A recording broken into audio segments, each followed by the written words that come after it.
What's up, everyone? Welcome to this day in Philly sports history for March 6, 2025. I'm your host, Jim Montgomery. Welcome to a Thursday edition of the podcast. Let's do some quick housekeeping like we always do. First and foremost, tomorrow through Tuesday, I will be down in Clearwater.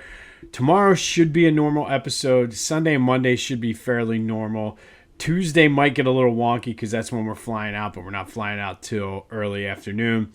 Saturday might be the wonkiest of them all, though, because that's the day we're going to the game. We're trying to get down there a little early, so might be abbreviated. I'm not really sure how Saturday's going to run yet, but there will be episodes, so you won't miss a day of this day in Philly sports history. Be sure to follow me on social media, Jimbo_Mont on Twitter and TikTok. On Instagram, at PhillyJimbo. Subscribe to the YouTube channel, Jimbo_Mont. Continue to spread the word. We got some fun things coming up over the next couple of months. I'm excited. Starting tomorrow, so make sure you're tuning in tomorrow. I'm excited about a new segment we're going to be doing. Check out our friends at onpattison.com. Great Philly sports coverage. You can get an email newsletter delivered right to your inbox. We're featured in there a couple times a week. Doing great things over there. I'm not sure if I'm going to be able to catch up with any of those guys if they're down there this week or not, but looking forward to continuing our relationship with them. And then the Philadelphia Sports Hall of Fame ballot is out. People are voting. We've been tallying votes and keeping track of everything, but you can have your voice heard. All you need to do is click the link in the description. It's the first link there. Fill out your fan ballot, and if your ballot most closely matches the actual induction class for 2025, you will win 2 free VIP tickets to the ceremony in November down at Live Casino. It's really easy. There's PDF in there, also in the description, that will give you some of the bios of the nominees. But it's very, very simple. Just fill out your ballot. If it most closely matches the actual ballot, you will win those 2 free VIP tickets, so get on that. All right, Sixers in action tonight against Boston. No idea who's going to play. Doesn't really matter. This should be a good loss for the Sixers as we're trying to maintain that top 6 protected pick. But Sixers-Celtics up in Boston tonight. Flyers also back in action down at the Wells Fargo Center. They're taking on the Winnipeg Jets. They are looking to get back on track. A team that they just beat a couple days ago, but likely will be looking for revenge. Hopefully they can clean it up a little bit as they continue their playoff push for that final wild card. Some Phillies news here. And I guess first, as far as the games go, Jesus Luzardo was not good. Gave up 3 home runs, 3 straight pitches. Don't like to see that at this point in spring. I think you need to start getting into season shape here, and hopefully the next start will go better for him. But the big story was The Athletic did an interview with Bryce Harper, and this is kind of like what everybody took and ran with, and I think it's a big deal. He did say that he loves playing first base, really has worked hard to get better and become, truthfully, one of the better fielding first basemen in the league. However, he did say that if the opportunity or the option presented himself, he would not be opposed to going back to the outfield, specifically if the Phillies can bolster their lineup with a first baseman that can bring some pop to the offense. He'd be more than willing to go back to the outfield. And again, I don't know if he's posturing himself to get more money and extension, but it raises an interesting sort of kind of take on all this, especially since there's so much focus this year for the Phillies on the pitching staff.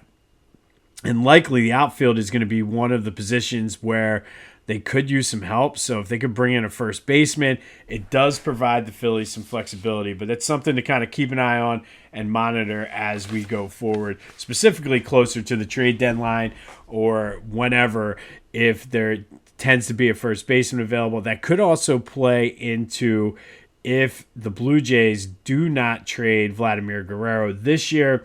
I believe he's a free agent. Could be a nice fit on this team at first base as well. So Bryce being a team player, and again, I don't know where this was when they, not that, I mean, it would have been nice to keep Reese, but I don't know how Reese is feeling about this, considering Bryce said, no, I want to play first base, and that is what made him expendable. But this is where we are with the Phillies. We'll have more on them tomorrow. Lots of Eagles news. Lots. So let's start with a recap of yesterday's question of the day. They did extend Saquon Barkley, and I asked you, is this a good move for the Eagles? 93% of you said yes. Lots of it's good for team morale. Kudos to Saquon Barkley. Lots of people saying they're happy for him. And truly, I mean, he does seem like a local kid, but seemed like a genuinely nice guy. And you like to see him get rewarded for bringing the Super Bowl home to Philly. But an interesting take on this too, and I think I've talked about this, and I think this kind of goes unnoticed a lot, and I'm starting to hear more and more national media folks talk about this. But kudos to Jeffrey Lurie, because that was a move that essentially we're still waiting on the details for, but we're not sure if it opens up some cap space or anything for the Eagles. But it basically shifted some of the contract he had into guaranteed money and more upfront money, which means Jeffrey Lurie is cutting a check, and a lot of owners won't do that. And I think everybody gives Howie his roses, and rightfully so, for managing the cap and for some of the moves he makes. But I think, and my brother Kyle was very big on this, and I agree, Jeffrey Lurie does need to get some of the credit here, because a lot of those owners do not open their checkbook like that. And if it wasn't for Jeffrey Lurie being willing to basically affect his bottom line and pay these contracts and pay this money up front, basically rewarding the players and giving Howie that flexibility, we wouldn't be in the position we're in. So when you're giving Howie his flowers, be sure to give Jeffrey Lurie his as well, because at the end of the day, these guys are in it to make money, and by giving this money out up front, not that he doesn't have enough, don't get me wrong, but a lot of guys would not be willing to do that. So this, and likely the next story I'm going to talk about, a lot of this stems from Jeffrey Lurie being willing to put his checkbook where his mouth is and really give Howie everything he needs to be successful. So shout out to you, Jeffrey, too. We wanted to make sure. My brother went on a nice thing, and I do think it's spot on. And you know, I've talked about it a lot, that is the difference, is the ownership. I mean, look at the Sixers. Look at the Sixers ownership versus the Eagles ownership, and then look at the two franchises. And that tells you how important an owner is to the success of a team. But the big news, Zack Baun is coming back, 3-year, $51 million contract. 34 of that is guaranteed. I'm excited about this. I think of all of the big four, Mekhi Becton, Milton Williams, Josh Sweat, and Zack Baun, he's the guy I wanted to come back. And hopefully he saw that he was able to be successful in Vic Fangio's system. No telling whether or not he'd be able to be successful if he went somewhere else. I mean, he certainly got a nice payday, but I do think that this is huge, especially because I've said it a couple times. Year two, Vic Fangio said a lot that he wasn't able to really put in, specifically earlier in the season, the full defense. Now that everybody, for the most part, is coming back and you're going to plug in some guys here or there, he's going to be able to really unleash that defense. And Zack Baun, as sort of the leader of that defense, I'm glad that he's coming back. And 2 days, running back, long-term extension, a linebacker getting market value. I don't think it's anything that's going to break the bank, but I mean, that's a pretty hefty, and it's very un-Eagles-like, going back to the Ray Rhodes days. And the fact that Howie talks a lot about evolving and learning from mistakes and things like that, I think this is a perfect example of that. You just signed a running back to a long-term deal. He just signed a linebacker to a pretty decent-sized deal. And historically, those are two positions where the Eagles have felt that you just plug anybody in. But it's good to see these guys get rewarded because they've had success in this system. And then going into year 2 of the systems, I think we're going to see some good things. So kudos to those guys for getting the deal done. Zach, glad to have your back. I saw the Eagles put out the bald eagle is back. I thought that was funny. Hopefully he doesn't mind being bald. But Zack Baun coming back to the Eagles next year, 3-year, $51 million contract. I'm excited. But that does lead to today's question of the day. Where do the Eagles go from here? I do think that it's not going to be a splashy free agent. At least the start to free agency is not going to be splashy like how it was last year and we're used to in years past. But I think that's okay because you don't have a ton of holes on this team. I do think there's some questions still regarding Dallas Goedert. Are they going to cut him? Are they going to renegotiate? You got Mekhi Becton out there. You got Milton Williams, Josh Sweat. I really do think, too, with Max Crosby signing the contract he did with the Raiders, I almost feel like that kind of priced out Myles Garrett coming to the Eagles if they do make that trade. I could be wrong. Howie could work some magic here, but I don't know if it makes sense now. And, of course, we'll see how things play out. You never know what's going to happen and whatnot. But I don't necessarily see the rest of the offseason being super splashy. I think Howie's going to look to see who gets cut post June 1st. I think he's always kind of looking to improve the team. But I look for them to maybe be active on the second wave of free agency, like that first one where everybody gets all the ridiculous contracts. The Eagles will not. I could be wrong, but I don't see the Eagles being active on there unless they can get a guy on a good deal. But most of those guys are going to be looking for the big payday right away. So I feel as though we're going to see quiet first week or two of free agency and then Howie kind of signing some of those guys, maybe some veterans to one-year deals. Because the truth of the matter is the Eagles are a destination now.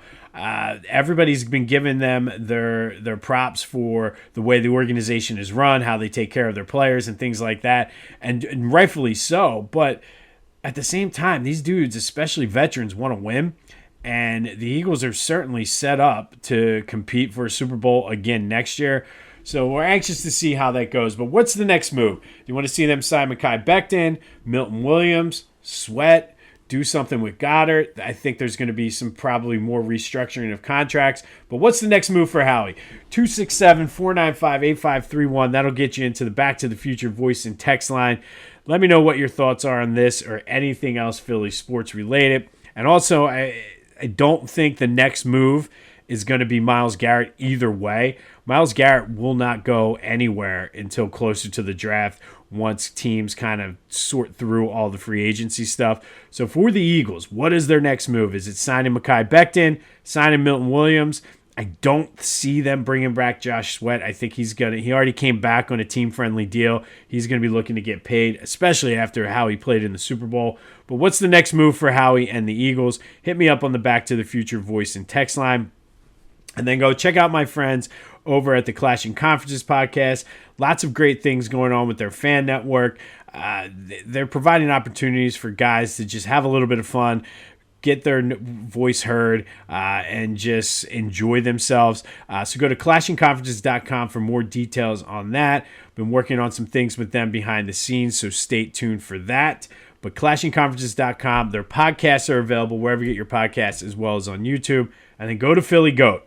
I'm pleased to announce my slides came. These are going to be great for the beach and the pool down in Clearwater and then the pool this summer. But here they are. I got the Jalen Hurts Champion slides. These things are from iSlide. And when I say they're comfortable, they're absolutely comfortable. And if you're an old guy like me, lots of running in my life and suffer from plantar fasciitis sometimes, these things give you support. They're not like the cheapo ones you buy, the knockoff Nike ones or anything like that. These things are legit. They have Phillies ones, they have Eagles ones, but these things are incredible. And if you're listening on Spotify or anywhere, the audio version, you have to hit up the YouTube channel to check these out. These things are phenomenal. And like I said, as with any shoe I've ever gotten so far from Philly Goat, they're comfortable. So go to Philly Goat, get your slides just in time for beach and pool season. Be sure to use the promo code Jim Montgomery to take 10% off your order. That's phillygoat.com. Promo code Jim Montgomery to take 10% off of your order. A couple quick more Eagles notes before we move into today's This Day. Darius Slay was on a podcast and did say that if all things are equal, basically he wants to go play for the Lions or come back to the Eagles. And if the money is equal, he's going to choose Philly for sure, he said. So we'll kind of see if the Lions are even interested in bringing him back. Something tells me he'll be back wearing the midnight green next year. And then Brandon Graham still has not made an announcement on his future yet. However, it was reported, and I will give props to my boy Johnny Marks, who reported this like a week ago, that Brandon Graham did tear his tricep, the same tricep muscle again in the Super Bowl. Obviously rushed back to get playing in there, but played through it. So I don't know if that's going to impact his decision or not. But if that's the end, what a way to go out for Brandon Graham. But that was widely reported yesterday. Derek Gunn reported that and other media outlets. But I will give shout out to Johnny Marks, who did report that back, I think it was February 28th. So shout out to Johnny for that. All right, today we're going to go back to 2012. And on this day in 2012, the Flyers beat the Red Wings 3-2 down at the Wells Fargo Center. Jacob Voracek, Claude Giroux, and Max Talbot all scored for the Flyers. Ilya Bryzgalov was outstanding in goal, 37 saves for the Flyers. They kept pace with the other teams in the Eastern Conference. They were 2 points behind. I forget who they were even behind, but they were 2 points back of the 4 seed in the playoff race during this time, with 2 huge games coming up against the Penguins, who were also chasing them in the standings. However, the night was all about Flyers legend Mark Howe. And on this night, he had his number 2 retired in a pregame ceremony. They raised up the banner into the rafters. Nice little picture of him playing. He became the 5th Flyer to have his number retired, joining Bobby Clarke, Bill Barber, Bernie Parent, and Barry Ashby. Howe spent 10 years with the Flyers from 1982 to 1992, scored 138 goals, 342 assists. He was a 3-time All-Star that helped lead those Flyers defenses in the 80s that kind of continued the tradition of the Broad Street Bullies.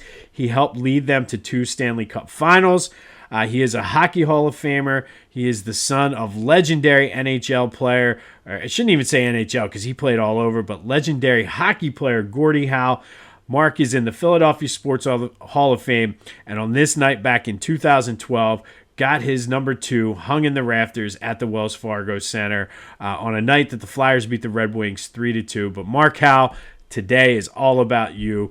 His number 2 was retired, joining Bobby Clarke, Bill Barber, Bernie Parent, and Barry Ashby as numbers hanging in the rafters. Since then, obviously, Eric Lindros has joined them as well.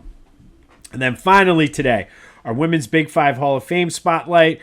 We're going to spotlight Mimi Carroll from Temple. She played from 1982 to 1985 for the Owls. She's a Springfield, Delaware County native.